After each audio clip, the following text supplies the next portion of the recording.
Hello and welcome back. I am Pink Girl Teaches. This is your first time joining me, I want to take a moment to thank you for pressing play and coming to spend some time with me. And if you are coming back, well, hey, welcome. It's good to see you back here. So today I'm talking about the Forever Supply. And what prompted me to do this video is I was having a conversation with one of my clients earlier, and she was asking about why the narcissist loves one person more than the other. And the thing is that the narcissist does not love one person above the other. They may just be able to manipulate one person more than another. And it kind of took me back to my own experience with the narcissist, actually psychopath, that I was involved with. And so how best can I explain this? So here, when you have a narcissist, you got to remember that this person does not have they're not balanced emotionally. They have a, they have a condition. MPD is an actual medical condition, and it prevents them from being able to do basic things like empathize. And that's got to be the foundation, or one of the foundational pieces of a relationship for it to be healthy. You have to be able to empathize with your partner. You have to be able to communicate properly and not abuse your partner. So when you do find the narcissist has had or has a history of long-term relationships, just because it's a long relationship, right? It doesn't mean that it was a healthy relationship. Like I can sit here and go back to, I can even go back to my marriage, and we were together for a long time. It's just that for us, things began to fall apart after we got married, but we had been together forever and a day. But it didn't mean that our relationship was good. It didn't mean that our relationship was solid either. And that's how we can be with the narcissist. Now, when I talk about the psychopath, what I didn't know at the time was that, you know what, and I hate the thought of it, but I was the jump off. I didn't know this. And it would be hard to tell if I could sit here and tell you about how well invested he was, or appeared to be, should I say, because again, it's all about an illusion, but he really wasn't. I had full access to him and at all times and everything. And so when I found out, I was like, wait, what? And then to understand that she had been around for like 15, 16, 17 years, but just because they're together for a long period of time, that doesn't mean anything.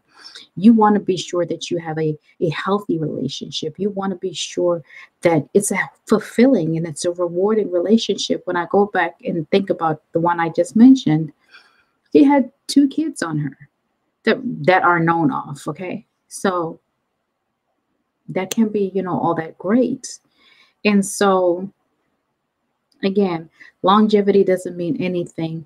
It does not equate to success or happiness. All they found is somebody who's willing to put up with the abuse, that somebody who is either so broken on the inside, who the narcissist has successfully been able to break down their self-esteem and self-confidence to the utter ground, that they just don't have any fight back and have lost all value of themselves. Dating a narcissist or being with one is really like destiny suicide. It kills you. It kills the vital parts of you. They alienate you from your family. And so there's that element of isolation, and there's that repeated abuse cycle. So when you consider that there's the trauma bonds that have been formed, and this person is in an altered state of mind, they're not their true self. Most likely they're depressed and have just surrendered to the narcissist and been like, you know what, I don't even have any time to fight anymore. I ain't even whatever, so you can do whatever you want. Or sometimes they're just as toxic as the narcissist. They could be a narcissist themselves, and so they feed off each other. But these like forces, they always repel. And so it's a lot of dysfunction. So don't compare yourself, or don't consider your situation as as you think about what they have, or as you feel about what they may be experiencing, or what you perceive that you're missing. Because listen, you're missing nothing at all. Don't even think about it. Don't stalk the new supply, or even if they're old supply or whatever, don't stalk them. Just let it go. Don't go and try to check them out, check out their social media to see, well, what is it about her that he prefers, or what is it about him that that she would choose him over me, because that's none of your business at the end of the day. And all that's going to do is hurt you. Let's say you find that, what, this person is a 10, or a 12 or whatever. How is that going to make you feel? You don't want to do or put yourself in a position where you begin to doubt yourself more than you may already do. You don't want to injure yourself. you know Things that you should worry about is respecting yourself. It doesn't matter whether the narcissist upgraded or downgraded, but who are you?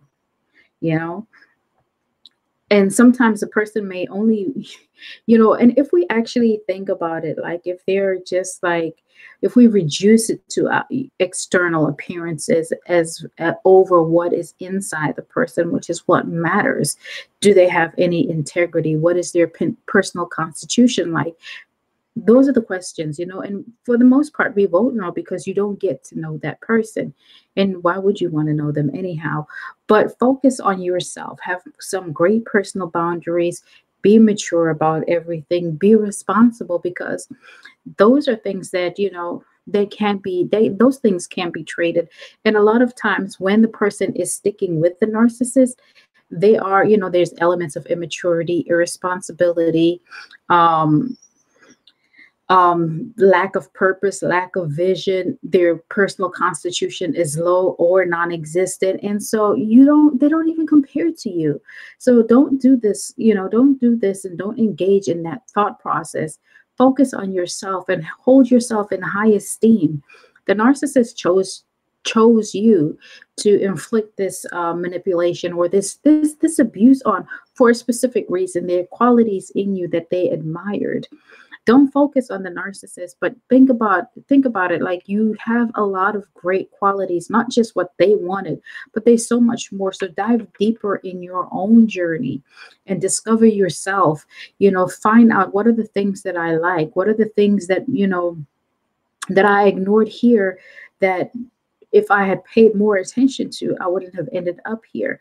What they do is no longer your business, and you are ultimately the winner. Like, listen, if I could tell you, like legit, like I know, like the narc at towards the end, and I knew that we're not going to be together much longer. Something's going to give here.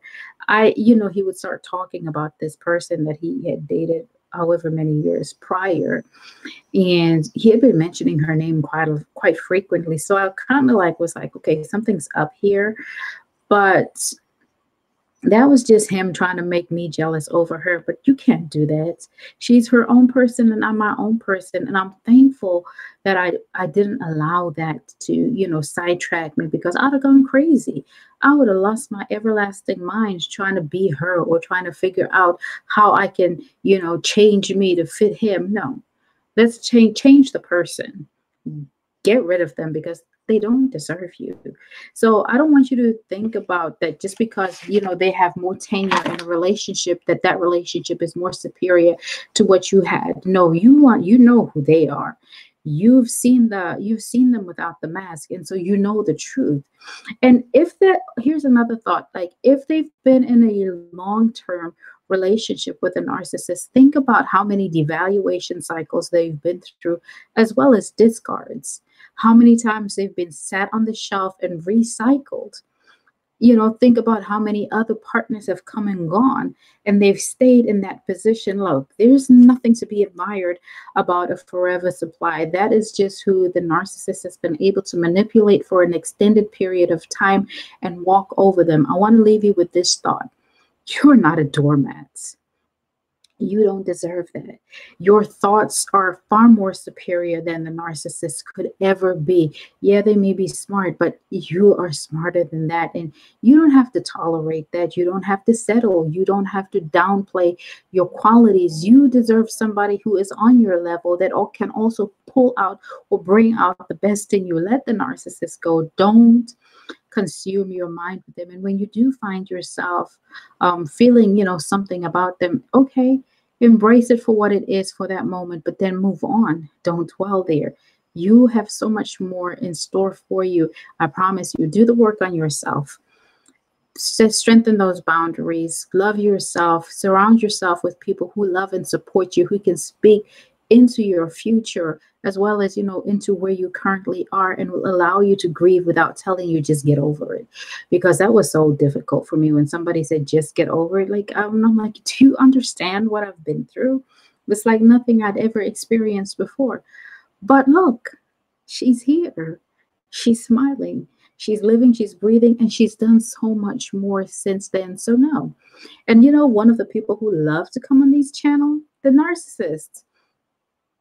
Yeah, I'm sure the ones that have been in my life, hey, you shouldn't do this.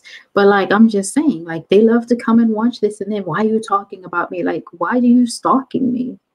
Why? Get on with your lives. You've both moved on, and get on with your lives. Like, that's miserable. But anyway, I didn't really mean to go there, but it's the truth, and just think about your future and think about what you deserve. They will never be able to give that to you. You deserve a long-term relationship with somebody who loves, honors, respects you, adores you, and somebody that you can reciprocate all of that and more to. So I want to thank you so much for joining me. It's been a pleasure. Love yourself and love each other.